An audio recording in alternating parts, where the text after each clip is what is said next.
Hi viewers, welcome back to my channel. আমি beauty. আজকে আপনাদের সাথে শেয়ার করব পারফেক্ট চানার রসমলাই।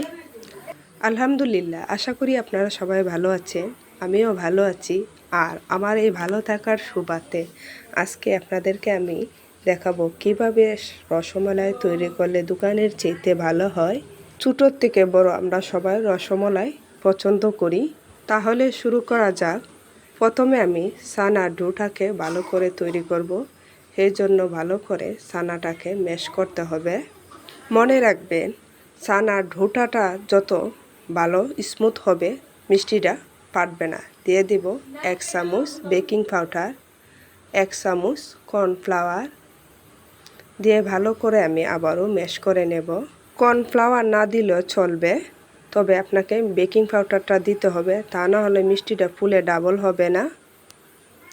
দেখেন আমার ডোটা তৈরি হয়ে গেছে। এখন আমি ছোটো ছোটো আকারে দিয়ে দিব রসমলাইর সাইজ। এভাবে আমি সবগুলো সাইজ তৈরি করে নেব। রসমলাইর মালাইটা তৈরি করতে আমি এখানে নিয়েছি 1/2 লিটার দুধ, দিয়ে দিলাম 2টা এলাচ, 2টো তেজপাতা। এলাচটা দিয়েছি ফ্লেভারের জন্য। দিয়ে দেব 1 প্যাকেট গুঁড়া দুধ। যদি এলাচের গুঁড়া থাকে তাহলে দিতে পারবেন স্বাদ অনুযায়ী।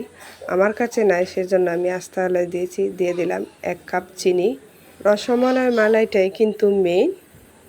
আমি একটু ঘন রাখবো। দোকানে কিন্তু পাতলা রাখে, আর আমি তো ঘন তৈরি করছি, সেই জন্য আমি একটু ঘন রাখবো। সবগুলো মিষ্টি দিয়ে ঢাকনা দিয়ে ভালো করে ঢেকে দেব।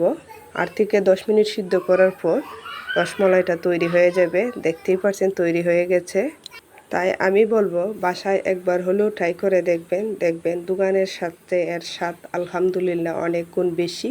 যদি আমার এই ভিডিওটি ভালো লেগে থাকে তাহলে প্লিজ আমার ফেসবুক পেজে লাইক, কমেন্ট, শেয়ার, আর ইউটিউব চ্যানেলে দেখে থাকলে চ্যানেলটাকে সাবস্ক্রাইব করে দেবেন। ধন্যবাদ সবাইকে।